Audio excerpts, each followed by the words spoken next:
اس وقت پاکستان کو اپنی ایکسپورٹ بڑھانے کے لیے ہمیں ہر طریقے سے جہاں سے بھی روشنی نظر آئے وہاں پہ ہمیں محنت کرنی پڑے گی۔ 2025-26 میں کم از کم 40 ارب ڈالر پہ ایکسپورٹ کم از کم لے کے جائیں گے، اور ہمیں اپنی امپورٹ کو کنٹرول کرنا پڑے گا، ادروائز ہمیں کوئی بینیفٹ ہوتا نظر نہیں آ رہا۔ گھروں میں ہر چیز میڈ ان چائنا ہے۔ جب تک میڈ ان پاکستان پروڈکٹ آپ یوز نہیں کریں گے اور میڈ ان پاکستان نہیں چلائیں گے، آپ کی سروائیول بہتر نہیں ہو سکتی۔ بسم اللہ الرحمن الرحیم۔ السلام علیکم ناظرین، اس وقت پاکستان کی معیشت جو ہے وہ بہت تیزی کے ساتھ گروتھ کر رہی ہے۔ اس کے ساتھ ساتھ یو ایس اے اور پاکستان کے درمیان ایک تجارتی معاہدہ جو ہے وہ ہونے جا رہا ہے۔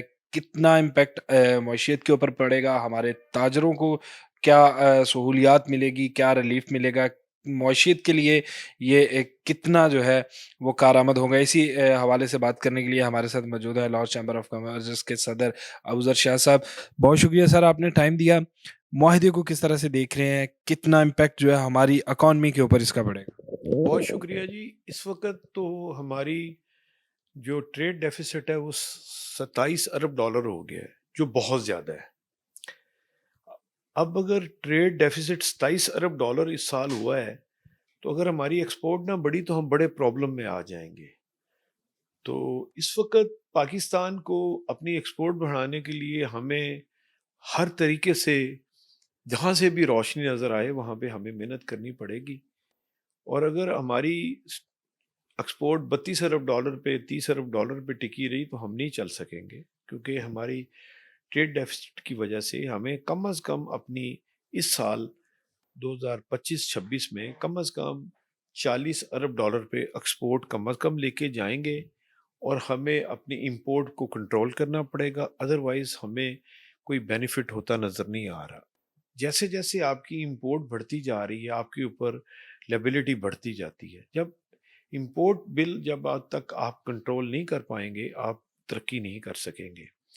رہی بات امریکہ کی، امریکہ نے جو انسینٹیو دینے جا رہا ہے، دیکھیں پہلے ہم روٹین میں تھے، 10% ہم پہ ڈیوٹی بڑھا دی ہے۔ امید کرتے ہیں کہ یہ انسینٹیو ہمیں ضرور دیں گے، 10% ڈیوٹی وے آف ہو جائے گی تو پھر ہماری ایکسپورٹ بہتر ہو جائے گی، کیونکہ ہمارے ہاں بجلی کی اس وقت 13 سینٹ کے قریب ہے، جبکہ انڈیا میں 8 سینٹ پہ ہے، وہ 5 سینٹ کا وہ فرق ہے۔ اس کے علاوہ ہمارے ہاں جو 8,000 ارب روپیہ ہم مارک اپ کی شکل میں گورنمنٹ دیتی ہے، اس کی وجہ سے ہماری معاشی سرگرمیاں محدود ہو جاتی ہیں، ٹیکس کی شرح زیادہ ہے۔ ان سب باتوں کو ذہن میں رکھتے ہوئے جب ہم دیکھتے ہیں تو ہم نے کاٹن انڈسٹری کی طرف ابھی تک توجہ ہی نہیں دی۔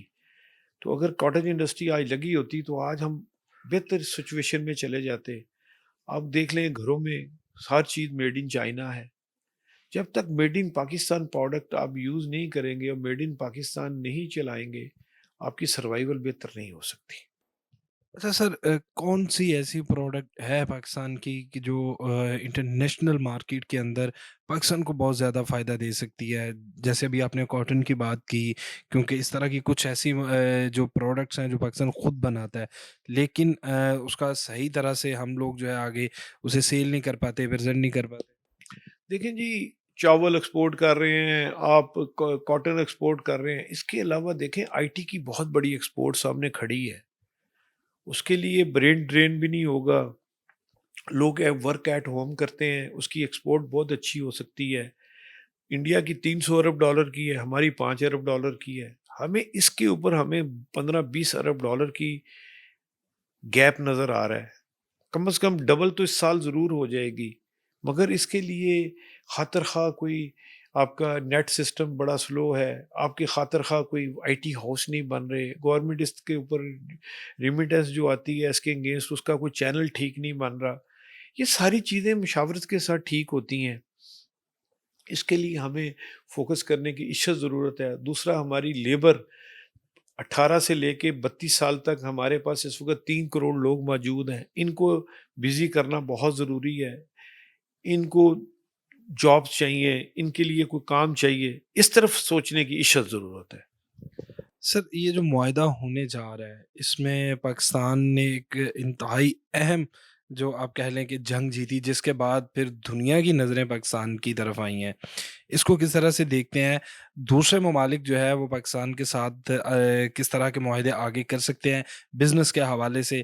کون سے ایسے ممالک ہیں جو پاکستان کو جو اب فائنینشلی طور پر جو ہے مضبوط کر سکتے ہیں؟ بہت شکریہ جی، دیکھیں ریئر منرلز سب سے بڑے ڈپازٹ ہمارے پاس گلگت بلبستان میں ہیں۔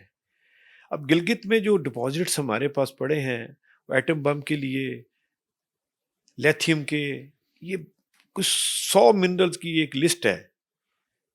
ہمیں کوئی پیار نہیں کر رہا، ہمیں اس لیے اب مجبور دنیا پیار کرنا شروع ہو گئی ہے کہ ایک ہم ایٹمی طاقت ہیں، اور دوسرا ان کو پتہ ہے کہ منرل ڈپازٹ کے میجر اگر دنیا میں کوئی ڈپازٹس اس وقت اویلیبل ہیں اور جہاں پہ لا اینڈ آرڈر بہتر ہے وہ پاکستان ہی ہے۔ اس لیے چائنا بھی چاہتا ہے کہ ہمارے ساتھ محبت بڑھ جائے، امریکہ بھی چاہتا ہے محبت بڑھ جائے، اور میں یہ فیل کر رہا ہوں کہ اگر ہم نے مائننگ کے اوپر محنت کی تو مجھے امید ہے کہ ہم اگلے 3-4 سال میں بہت اچھے گولڈ بھی نکل آئے گا، ہمارا لیتھیم بھی نکل آئے گا، یورینیم بھی نکل آئے گا، بے شمار اتنے ایسے منرلز ہیں جس کی وقت کی ضرورت ہے۔ اور آپ کے سامنے الیکٹرک گاڑیاں ہیں، سولر سسٹم ہے، یہ سب لیتھیم سے ہی بنتا ہے، تو ہمارے پاس یہ ڈپازٹس الحمدللہ کافی ہیں، اور امید ہے کہ انشاءاللہ تعالی ہم چائنا کے ساتھ مل کے اور امریکن کمپنی سے مل کے ہم ضرور اس پہ انویسٹمنٹ کریں گے۔ سر ٹریڈ تو یو ایس اے اور پاکستان کے درمیان معاہدہ تو ہونے جا رہا ہے، لیکن اس سے پہلے ٹرمپ جب اقتدار میں آئے تھے تو ٹیرف عائد کرنے کی بات کی تھی کہ ٹیرف جو ہے وہ عائد کیا جائے گا۔ کیا اس ٹیرف میں کمی آئے گی؟ کوئی اور جو ہے وہ نرمی نظر آ رہی ہے آپ کو جس سے ہمارا جو تاجر ہے اس کو بھی سہولیت ملے جو یہاں سے پاکستان سے جو پروڈکٹ ہے وہ کسی اور ملک بھیجے یا یو ایس اے میں؟ بہت شکریہ جی، بات یہ ہے کہ ٹیرف وار جو ہے وہ ختم ہو گئی ہے 10 مئی کے بعد۔ جب رافیل کو مارا آپ نے تو اس کے ساتھ ان کی جو ٹیکنالوجی تھی وہ تو ہمارے پاس اپنی ٹیکنالوجی آ گئی جہازوں کی۔ اب تو دنیا کو یہ ہے ایشو ہے کہ اس وقت کہ پاکستان اگلے 5 سال میں بہت آگے چلا جائے گا ڈیفنس میں، اور آپ نے دیکھا ہے کہ ہم نے ان کا پورا سسٹم جیم کر دیا تھا اپنے دشمن کا، تو ٹیکنالوجی میں بھی ہم اللہ کا شکر ہے بہت بہتر ہے۔ جب تک کوئی طاقت میں نہ ہو کوئی کسی کو نہیں دیتا، بیلنس میں ہم آ چکے ہیں۔ ہم دنیا میں ہمارے پاس جو پرابلم ہے وہ مین پرابلم یہ ہے کہ ہمارے پاس اس وقت 200 ارب ڈالر سے زیادہ ہمارے پاکستانیوں کا باہر پڑا ہے، وہ پاکستان آنے چاہیے، اس کے اوپر کام کرنے کی ضرورت ہے تاکہ پیسہ پاکستان آئے، لوگ یہاں پہ خوشحال ہوں۔ آئی ایم ایف آپ کو اگر قرضہ دیتا ہے تو اس لیے دیتا ہے کہ آپ کا 200 ارب ڈالر باہر پڑا ہے، 130 ارب ڈالر انہوں نے لینا ہے، وہ تو کسی وقت بھی چھین لیں گے آپ سے، جس طرح شاعران سے چھینا، جس طرح صدام سے چھینا، جس طرح قذافی سے چھینا، مثالیں دنیا میں موجود ہیں۔ مگر ہمارے کچھ لوگ ابھی تک خواب کی دنیا میں بیٹھے ہیں، شاید یہ پیسہ انہی کے پاس رہنا بیوقوفی ہے۔ میں تمام پاکستانیوں کو ریکویسٹ کرتا ہوں، چاہے وہ پولیٹیشین ہے، چاہے بیوروکریٹ ہے، چاہے ٹیکنوکریٹ ہیں، چاہے وہ بزنس مین ہے، خدا کے لیے پاکستان اپنا پیسہ لے آئیں، کیونکہ جب انہوں نے اپنی گیم چینج کی تو شہنشاہ ایران کو نہیں چھوڑا تھا انہوں نے، تو ہم کس بات کی مولی ہیں؟ اس لیے اپنا پیسہ شفٹ کریں، اور کیونکہ ہم بیوقوفی یہ کر رہے ہیں کہ اس سال ہمارا 12 ارب ڈالر دبئی چلا گیا ہے، تو یہ کام بند ہونا چاہیے، یہ جو بالٹی میں سوراخ ہیں یہ ختم ہونے چاہیے۔ بہت شکریہ سر۔ جی ناظرین، آپ نے گفتگو سنی صدر Lahore chamber of commerce Abuzar Shah Sahib کی، اور وہی پیغام کہ پاکستانی جو ہے وہ پاکستانیت کے لحاظ سے سوچیں، پاکستان ہے تو پھر ہم ہیں۔ اس کے ساتھ ہی ہمیں دیجیے اجازت، اللہ نے کے بعد۔